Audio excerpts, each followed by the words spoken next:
¿por qué grabas con estos pelos? Porque o grabo con estos pelos o no grabo. Y llevo un montón de tiempo sin subir vídeo, lo siento mucho, pero aquí estoy para los que queríais que subiera vídeo y para los que no me conocéis y no queríais que subiera vídeo, también estoy aquí porque me apetecía un montón. Hola y bienvenidos a mi canal de YouTube nuevamente, me alegro mucho de que estéis por aquí otra vez. Siento mucho haber tardado tanto, pero os traigo una historia que, como os digo siempre y me repito un montón, no os vais a poder creer, es que no lo vais a poder creer. A mí esta historia me puso muy triste y la he tenido en mi cabeza desde que la escuché y luego la leí, busqué el artículo a ver si todo era cierto y era tal cual así. Y firmé la petición, que si queréis me gustaría mucho que la firmarais. Creo que aún está activa, hoy la he estado mirando justamente porque cuando yo leí sobre este caso fue hace como 2 meses o así y en ese momento firmé la petición y hoy he estado mirando y la petición aún está activa. Yo voy a contar los hechos y luego vosotros evaluaréis si la queréis firmar o no. No os piden código postal, o sea, y si os pidieran uno podríais buscar uno de Estados Unidos porque este caso ocurre allí, en Estados Unidos. Pero bueno, eso ya a mí me gustaría, yo lo hice, pero lo dejo a criterio de cada uno, evidentemente. Vamos a hablar del caso de Rocky Myers y prestar atención porque voy a decir un montón de nombres y bueno, intentaré ir sacándolos en fotos, pero no sé si voy a conseguir fotos de todo el mundo porque ahora estoy grabando y cuando edito es cuando busco las imágenes para poneros. Así que no me alargo más, sin mucho más que agregar, comencemos.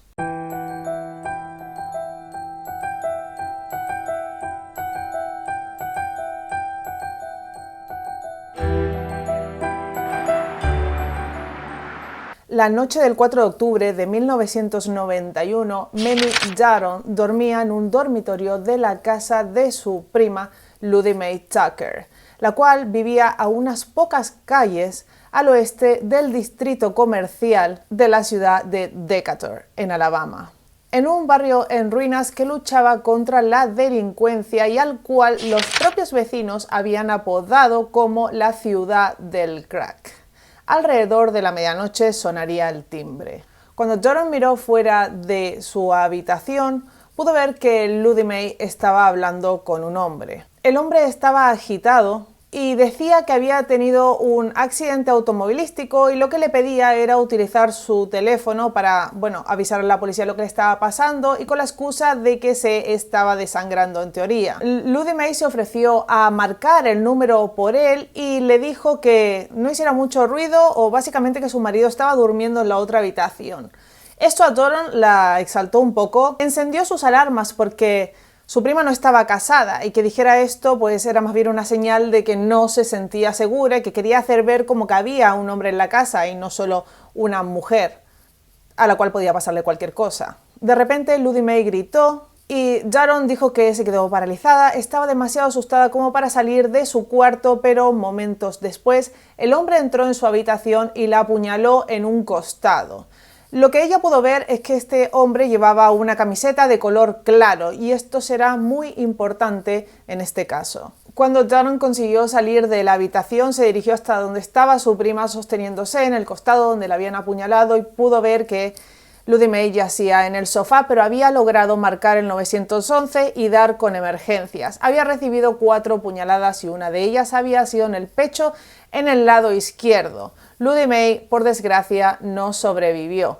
Pero lo que sí pudo decir antes de fallecer es que el hombre que la había atacado era un hombre de color que vestía una camiseta o una sudadera de color claro que parecía tener manchas de sangre. Tal vez fueron las que se hizo cuando la apuñaló, tal vez las traía, pero esta fue la descripción que dio. Dijo también que era un hombre de contextura más bien fuerte. Jaron había visto lo mismo, así que cuando llegó la policía, llegó un patrullero que estaba cerca, había estado patrullando justamente las calles de Decatur. Llegaron el resto de los oficiales y se llevaron a Ludie Mae al hospital y en el transcurso falleció. Una vez ocurrido todo esto, los detectives comenzaron a buscar pistas dentro de la casa de Ludie Mae, tal vez una huella digital o restos de cabello, de piel de la lucha o algo, pero no encontraron nada. Lo único con lo que dieron es con que faltaba una videograbadora, un VCR. Os pondré la foto por aquí porque yo ni me acordaba qué era. Pues era esto que ponías el VHS y tal. Esto en el 91 pues costaba dinero, así que sería una razón en este barrio para que le robaran, que supieran que tenía algún electrodoméstico que pudieran cambiar. Pues sí, si le decían la ciudad del crack sería porque la cosa no estaba muy bien por allí. Así que la policía comenzó a registrar toda la zona. El día después del asesinato, una persona que vivía por allí, un vecino de la zona, entregó en el departamento de policía de Decatur el mismo VCR que le habían robado a Ludie Mae. Coincidía con la descripción, tenía que ser ese. Dijo que lo había encontrado en una casa de tiro.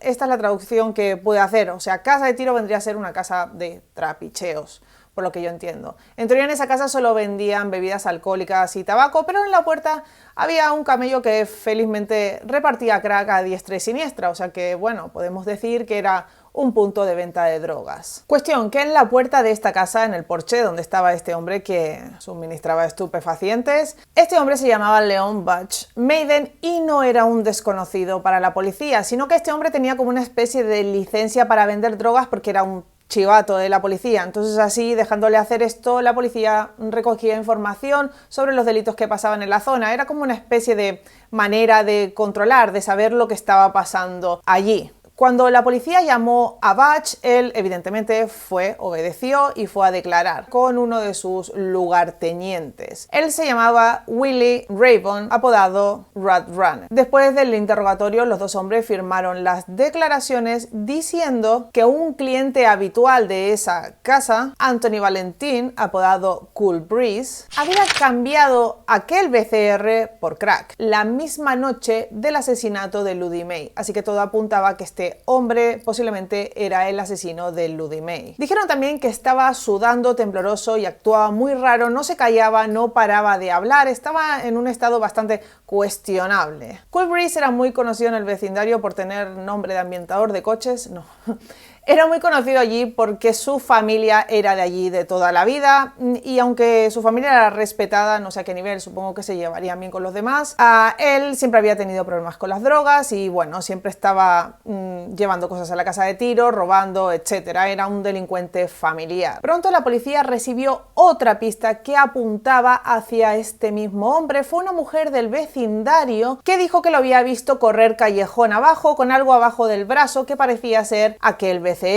Dijo también la mujer que vio que él tenía una camiseta o una sudadera de color blanco que parecía estar manchada con sangre. Con todo esto armaron las declaraciones y los detectives emitieron una orden de arresto contra Cool Breeze y fueron a buscarlo a la planta de aluminio donde trabajaba. Entonces, con todo esto podemos decir que el caso podía estar cerrado, todo apuntaba hacia él, las descripciones concordaban, había llevado el VCR, pero con Cool Breeze bajo custodia, la oficina del gobernador emitió una recompensa para recabar más información sobre lo que había pasado aquella noche. Querían asegurarse de que no se escapara, de fortalecer el caso en teoría. Una semana más tarde, un hombre también del barrio local que conocía a Cool Breeze desde hacía 30 años, dijo que había visto a alguien más cruzar la calle y meterse en un callejón de donde supuestamente sacaría el VCR. Este testigo fue localizado por un investigador que trabajaba en la defensa de Cool Breeze y casualmente este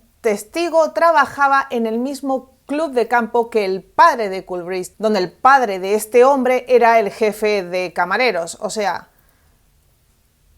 un poco extraño, sospechoso. Este hombre trabajaba para el padre de este otro, conocía a este de pequeño y de repente dice que ha visto a otra persona en la misma situación esa noche y a la hora exacta. Ofreció a los detectives una declaración jurada en la que dijo que el hombre que había visto cruzar el callejón era fornido también y concordaba con las características. La diferencia es que este era más bajo. La cuestión es que Ludie Mae había dicho que el hombre que la había atacado no era muy alto y Cool Breeze medía 2 metros, pero bueno, o sea, la habían apuñalado.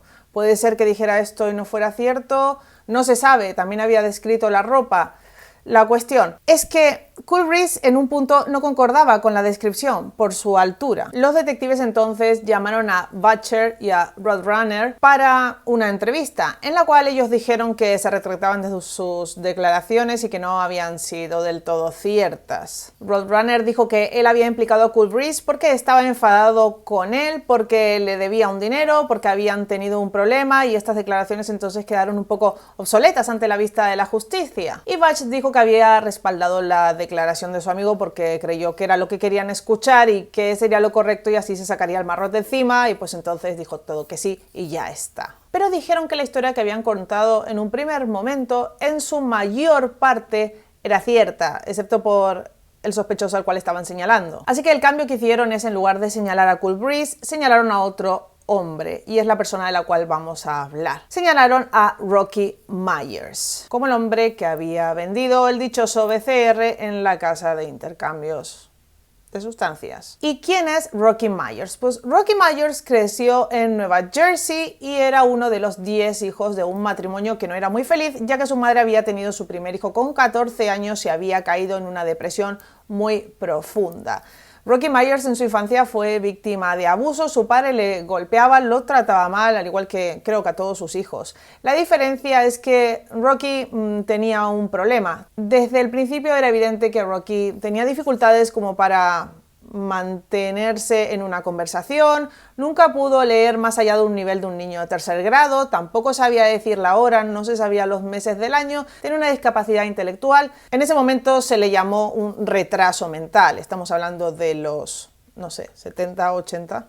más o menos. Hablando con los vecinos, ellos dicen que Rocky era una persona amable, que no se peleaba con nadie, no era un tipo violento, pero que sí que se notaba que tenía una incapacidad intelectual, que, bueno, pues eso, imaginaros, no sabía leer, no sabía la hora, pero se buscaba la vida, se había casado y había tenido 4 hijos. Sus hijos dicen que era un muy buen padre, aunque sí que tenía problemas con las drogas, pero no era una persona violenta, nunca los había maltratado, y si bien eran pobres, nunca habían tenido que mendigar para comer, o sea, nunca les había faltado un plato de comida en su casa, lo básico lo tenían, así que no describían a su padre como una persona que solo tenía problemas con las drogas y además maltrataba a su familia y no traía un plato de comida a su casa. No, él y su mujer trabajaban, él iba haciendo arreglos en el barrio, tal vez cortando el césped o haciendo, no sé, pintando casas o cosas así, y los vecinos parecían fiarse bastante de él, no tenían ningún inconveniente. Si bien sí que había hecho algún que otro hurto y estaba acusado de robo, nada había sido con violencia, nunca había atacado a nadie. Y como segunda cosa importante, lo que tenemos que decir aquí es que Rocky Myers vivía al otro lado de la calle de la casa de Ludie Mae, o sea que se conocían, eran vecinos, sabía uno quién era el otro. Incluso Ludie Mae recuerda a su prima Shannon. Un día antes de que sucediera todo esto, vieron a Rocky caminar por la acera de enfrente y Ludie Mae le dijo a su prima que conocía a este hombre porque le había hecho algún arreglo en su casa y además porque muchas veces se pasaba por allí para pedirle hielo. O sea, que si este hubiera sido el asesino, ¿cómo no podría haberlo reconocido? No tiene sentido. Y además, ¿por qué pediría un teléfono cuando vivía al otro lado de la calle? Eso Ludie Mae lo sabría. Pero como Butcher y Roadrunner habían cambiado sus declaraciones y habían dicho que la persona que habían visto era Rocky Myers, lo llamaron porque estaba bajo libertad condicional y le hicieron una prueba de orina, la cual falló. Falló porque era un consumidor habitual de crack y entonces quedó detenido. Pero negó saber nada del asesinato y dijo que nunca antes había visto a Roadrunner y a Butch. Pero luego este detective, este policía llamado Hale, apretó y le preguntó si conocía a un hombre llamado Marcel. Rocky dijo que sí, que conocía a Marcel Ewins porque vigilaba la casa de venta de estupefacientes y este era amigo de Butch, o sea que era raro que no conociera al otro, conocía a uno pero no a otro y entonces esto era un poco sospechoso para la policía. Entonces el policía siguió apretando los tornillos hasta que finalmente Rocky acabó confesando que los conocía a todos. Lo que le dijo el policía es que Marcel había dicho que lo había visto a él y que Butch había dicho que lo habían visto a él, darle la BCR a Marcel en la casa de tiro y esto le dijeron que no podía negarlo porque había mucha gente que contaba esta versión y finalmente Rocky se quebró y dijo que sí, que los conocía a todos y que había estado ahí dando ese BCR a cambio de crack. Así que le dijeron que contara cuál era la historia y esto fue lo que Rocky explicó en un primer momento. Resulta que Rocky había estado fumando crack esa tarde y había quedado con sus suegros para ir a un club, pero cuando llegó a su casa sus suegros ya no estaban allí, ya se habían ido, así que pues se fue caminando y pasó por un callejón que es muy conocido por la gente de ese barrio porque ahí todo lo que roban o cuando tienen droga y pasa la policía, lo esconden en ese callejón, abajo de unos arbustos, de unas cajas, de lo que fuera. Y bueno, esto Rocky, como vivía ahí, lo sabía, así que supongo que pasaría caminando buscando a ver si encontraba algo y debajo de un arbusto encontró el dichoso BCR esa misma noche. Así que dijo, pues genial, lo cogió y volvió a la casa de tiro y cambió esto por 20 euros de crack. Pero siguió muy firme diciendo que él no sabía nada del asesinato y que para nada le había hecho daño a esta persona. La cuestión es que la policía le empezó a preguntar que a qué hora había sido esto y aquello, pero Rocky cambiaba a cada momento su declaración, no en lo que decía, sino en los horarios. Primero dijo que había sido 10 minutos después, luego una hora, luego otra. Pero es lo que os he dicho, Rocky no sabía la hora, o sea que no podía ubicar cronológicamente hechos.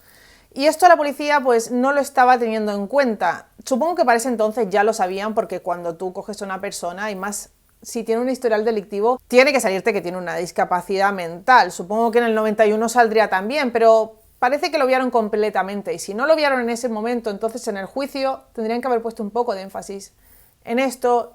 Y ya veréis qué es lo que pasó. Rocky al día de hoy tiene una abogada que no es la que tuvo al principio ni el que tuvo después, es otra persona que cogió el caso cuando ya está casi perdido, pero esta mujer ha trabajado muchísimo. La abogada Keaton dice que justamente esto, que la incapacidad de Rocky para poder proporcionar unos hechos bien ordenados en forma cronológica hacen que suene más sospechoso. Él no puede recordar bien lo que ha hecho y lo que no, pero es que no quiera hacerlo, es que no puede. Es como un niño pequeño y esto, cuando la policía comienza a apretarlo, él empieza a decir que sí a cualquier cosa porque es que no sabe cómo hacer para salir de allí, no sabe cómo hacer para explicarse y ella apunta que aquí hubo un grave error y que todas estas declaraciones se tuvieron muy en cuenta como algo irrefutable, como si nos hubieran entrevistado tal vez a cualquiera de nosotros.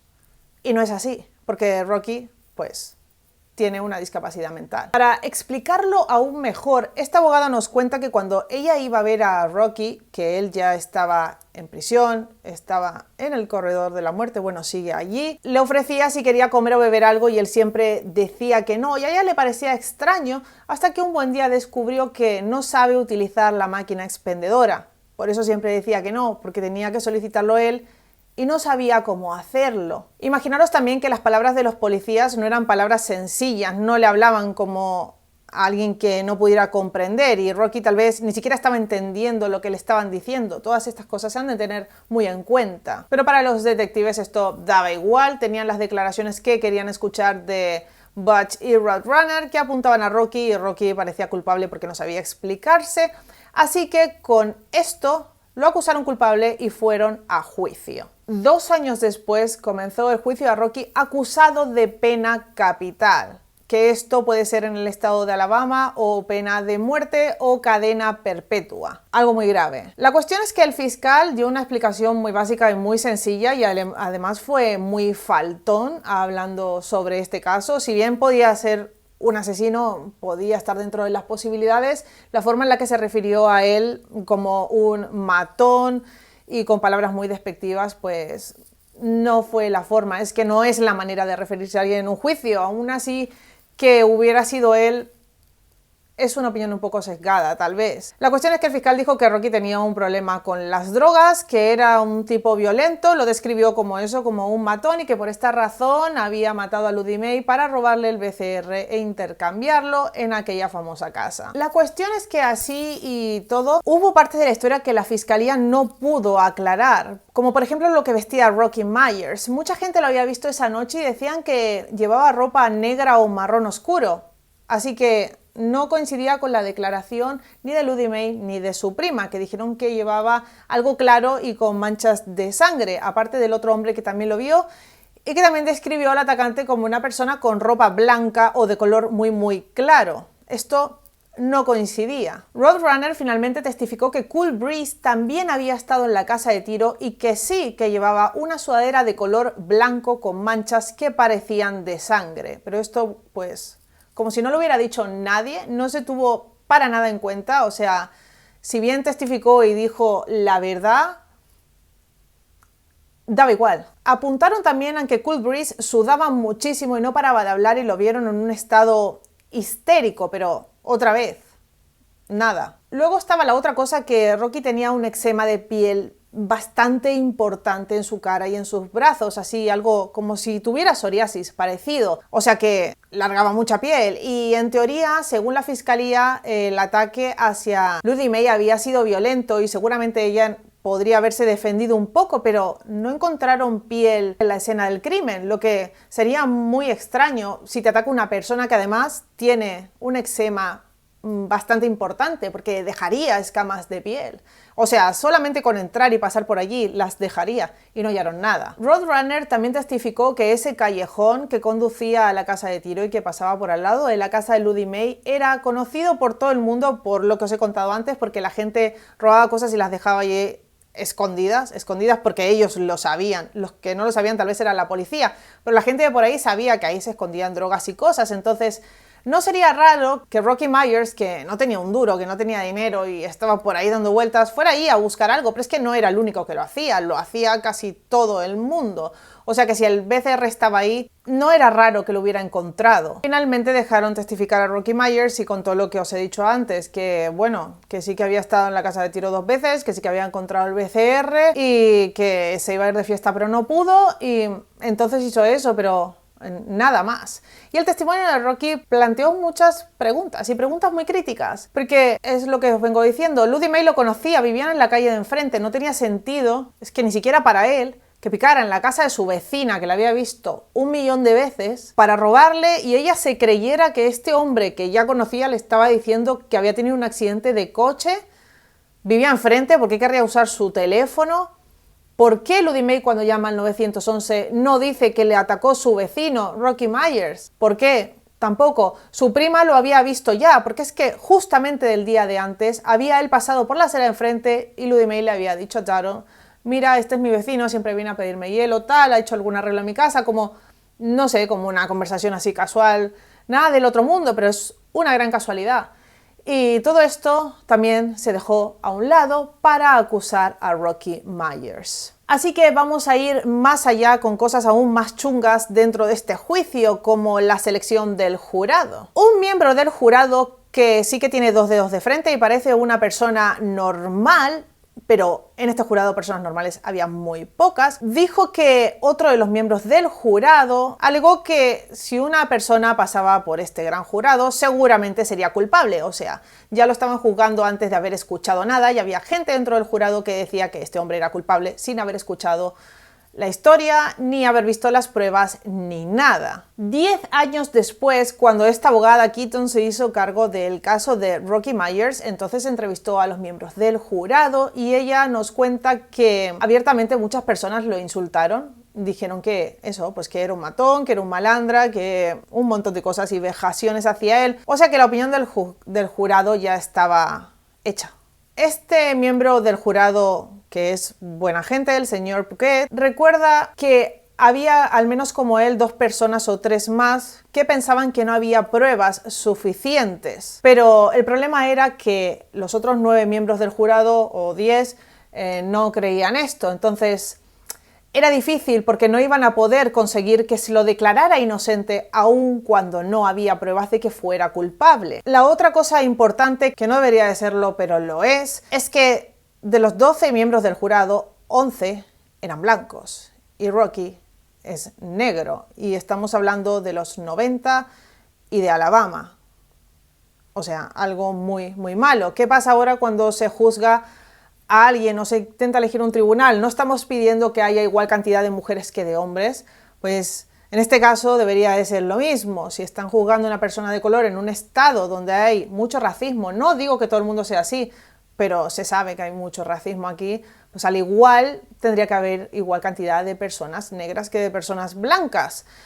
O al menos un jurado que no esté pensando que es culpable antes de escucharle, porque es que lo decían a bocajarro, no era que se escondían, no, era una opinión que estaba ahí, que se sabía que esta gente pensaba así. Según Puckett, el grupo de miembros del jurado no convencido temía que si no encontraban un acuerdo, que si no llegaban a un acuerdo, el resultado del juicio sería nulo. Y podéis pensar que esto era buena idea, pero lo que temía la gente que no quería acusar a Rocky es que si el juicio se hacía nulo, buscaran un jurado aún peor y menos comprensivo, más duro con él y que quisiera matarle o mandarlo preso.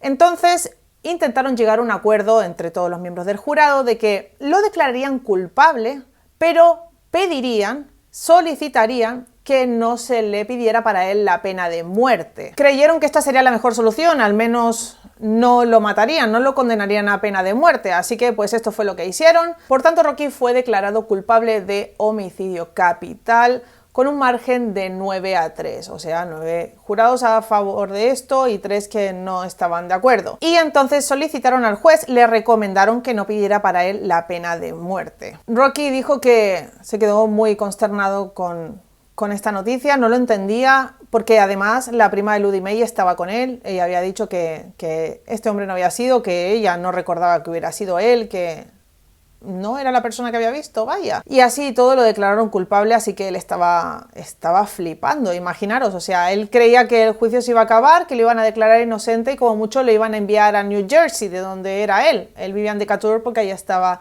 la familia de su mujer, pero yo qué sé, pensó que tal vez pues la condena sería esa. Es inocente, pero bueno, eres problemático y te echamos del pueblo, no lo sé, pero no, lo declararon culpable, pero esto no es lo peor que le pasaría a Rocky. En Estados Unidos, y no sé si en algún otro sitio, hay algo que se llama anulación judicial. Esto es una cosa que hacen los jueces.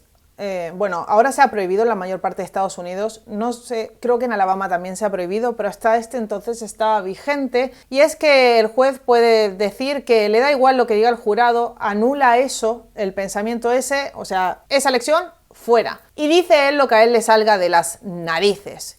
Y entonces él pidió esta mierda, la anulación judicial, y descartó la petición del jurado de no pedir para él la pena de muerte y alegó que el jurado había sido demasiado emocional, así que lo que pidió para Rocky fue la pena de muerte, alegando que Rocky era un peligro para la sociedad, de lo cual no tenía pruebas, porque nunca había sido una persona violenta.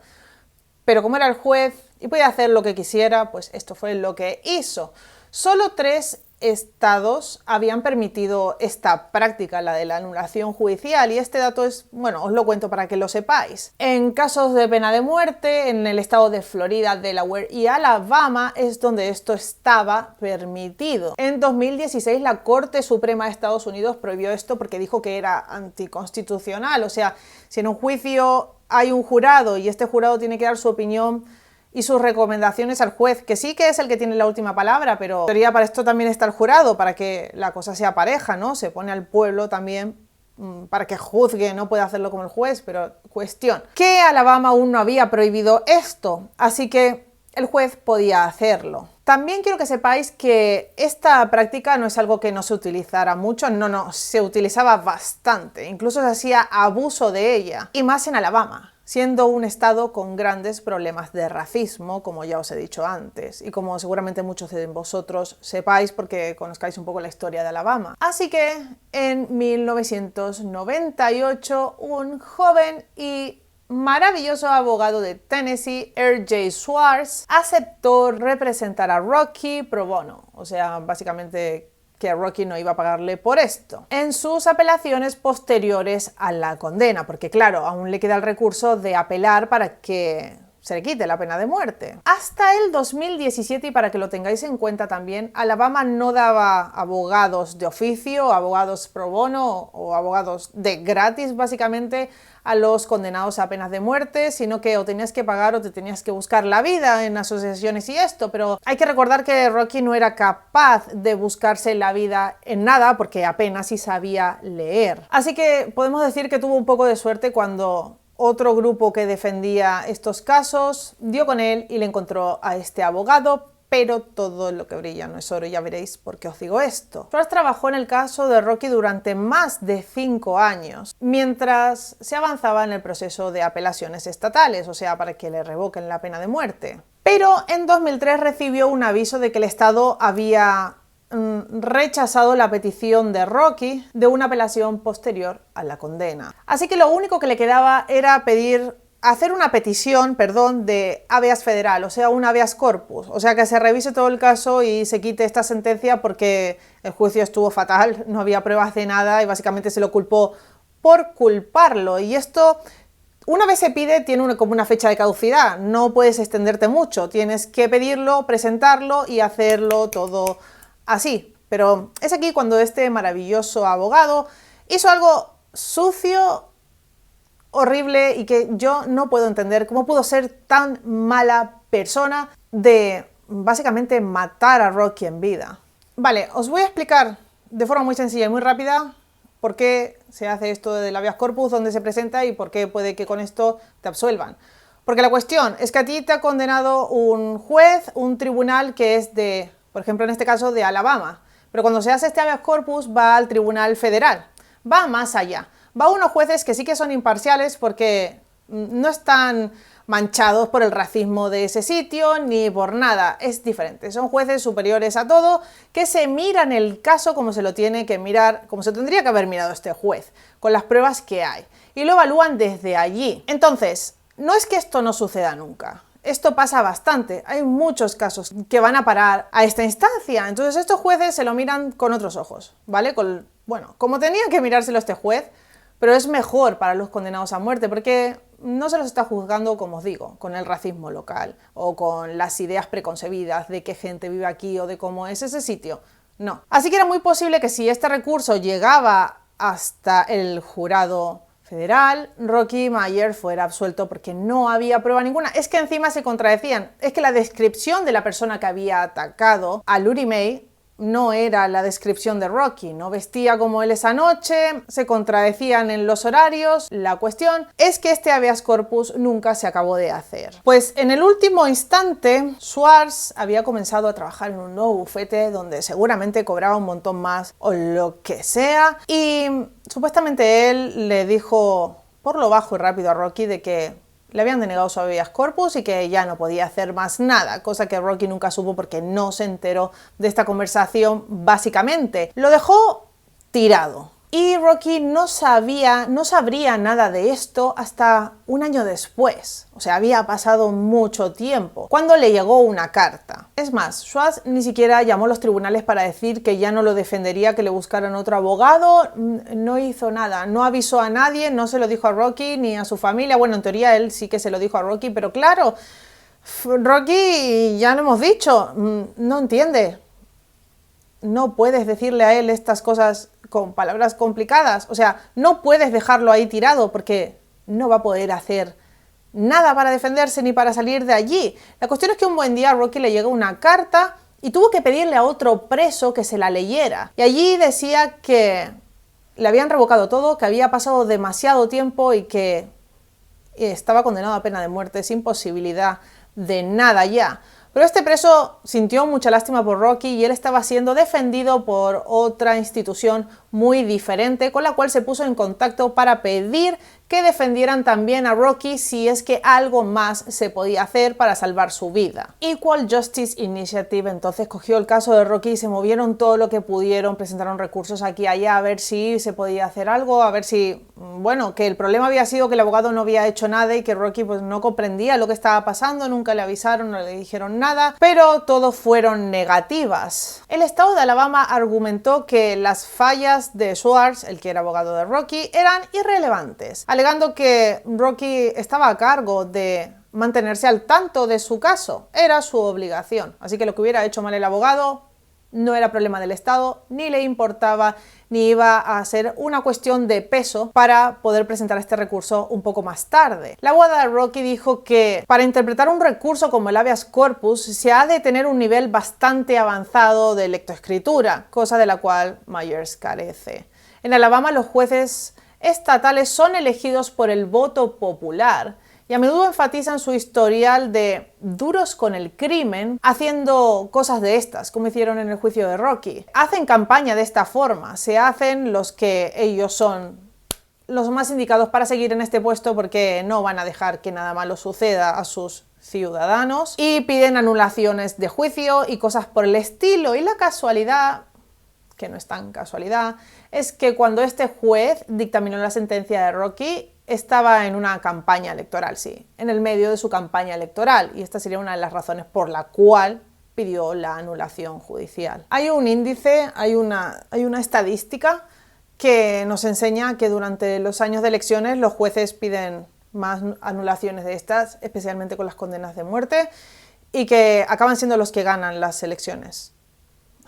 Así que para que lo tengáis en cuenta, que no es ninguna tontería. Gracias a Dios esto ya no se puede hacer, pero bueno, tendrán otras cosas que podrán hacer similares, seguramente. Después de su condena, Rocky fue trasladado al centro correccional de Holman, donde Alabama ejecuta sus condenas a muerte. Sus abogados litigantes presentaron una apelación sin éxito. Una vez que se niega la apelación de la condena inicial de un preso condenado a muerte, hay un largo proceso bizantino posterior a la condena que puede durar décadas. El proceso de habeas corpus es importante porque le da la oportunidad al acusado de presentar nuevas pruebas. Y entonces os preguntaréis, ¿qué es lo que puede presentar Rocky para defenderse? Pues ya veréis, porque si os pensabais que este caso ya era lo suficientemente turbio en cuestiones judiciales, de policías y etcétera, pues puede serlo aún más. A los abogados que trabajan en el caso de Rocky les llegó una historia impactante de la mano de Marcel. ¿Os acordáis de Marcel Ewins? Aquel que conocía a Rocky, el de la casa de tiro, el de la casa de venta.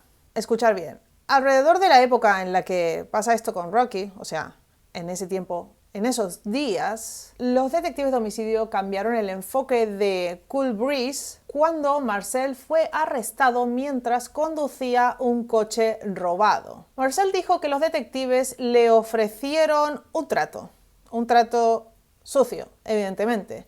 Le dijeron que harían desaparecer el coche robado y la denuncia, o sea, que lo habían capturado con un coche robado porque si no iría preso inmediatamente, a cambio de que declarara lo que ellos querían en el caso de Rocky Myers. O sea, tenía que decir que no había visto Cool Breeze, que había mentido y que en realidad había visto a Rocky Myers con el BCR. Básicamente lo que dijo en el juicio. Pues todo esto sería una mentira que habría hecho que Marcel pudiera encubrir, bueno, que la policía tapara este delito. ¿Y cómo se prueba esto? La abogada de Rocky Myers pudo encontrar las denuncias, bueno, las declaraciones y todo el procedimiento en el cual sí que se expone que Marcel es arrestado ese día, que conducía ese coche, que ese coche era robado y así que con esto se sabe que lo que está contando es cierto, porque sucedió, porque hay pruebas de que ha pasado. Aparte de eso, Marcel a finales de 2004 dijo que su testimonio durante el juicio de Rocky no era veraz. Dijo que él en realidad no vio quién trajo el BCR. Dijo que el detective Boyd le dijo que tomaría el coche robado y lo haría desaparecer al costado de una carretera. Y como os digo, los informes de la época,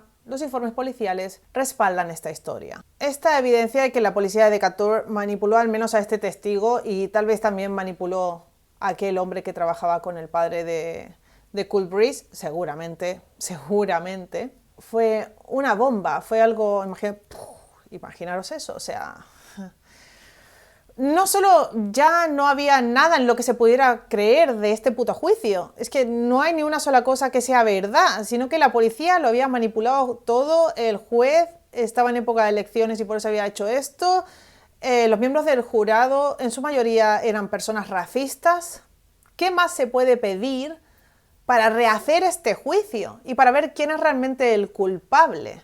El problema es que Rocky había admitido que había sido él quien había llevado el BCR, pero así y todo, aunque él lo hubiera llevado, tal vez solo lo encontró debajo de un arbusto, no lo sé, hay muchas cosas, hay muchas pruebas que nos dicen que todo esto, todo este proceso está mal hecho. Vale, pero aún con todo esto, con la nueva declaración de Marcel, con el testimonio del jurado de aquel hombre de Phuket diciendo, bueno, todo lo que había pasado, etcétera, aún así se le denegó a este grupo de abogados que pudieran siquiera tocar con la punta de los dedos el recurso de habeas corpus. Y entonces, ¿qué le queda a Rocky ahora? Porque se le ha negado absolutamente todo. Parece que están empecinados en matarlo, sea como sea. Pues la única cosa que le queda, ya que han cerrado las puertas a la revisión judicial, es la intervención del gobernador de Alabama, Kay Ivey. Pensemos que Rocky vive muy mal en Holman. Imaginaros, lleva todos estos años allí encerrado,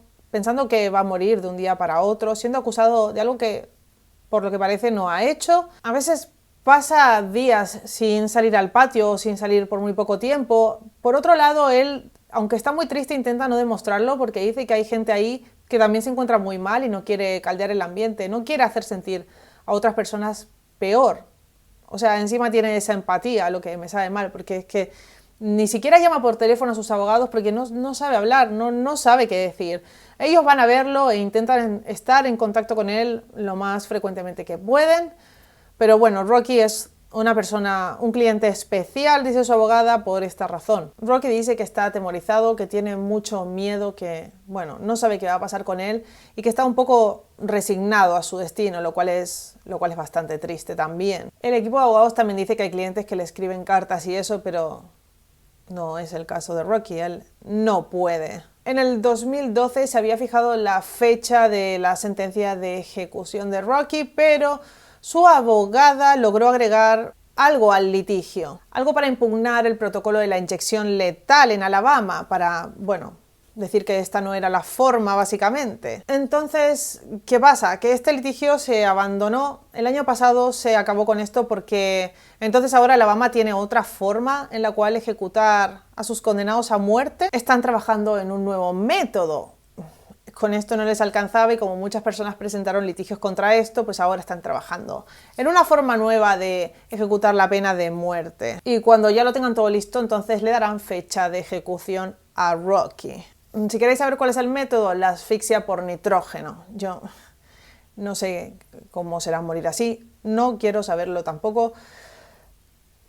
Pero bueno, parece que si se quiere, se puede hacer legal. Así que, como os decía, lo que le queda a Rocky es una concesión de clemencia, de que el gobernador se meta en su caso, lo revise, lo mire y pida que se pueda hacer algo. Y para esto hay una petición, que es la que os he comentado al principio, la cual podéis firmar para salvar a Rocky Myers y, no sé, se vuelva a hacer un juicio como poco. Lo que dice Rocky Myers de esto es muy desesperanzador porque le dijo a su abogada que no siguiera, que él no quiere estar pidiendo clemencia por su vida, que le sabe mal todo esto y que si no se puede hacer nada, está muy resignado.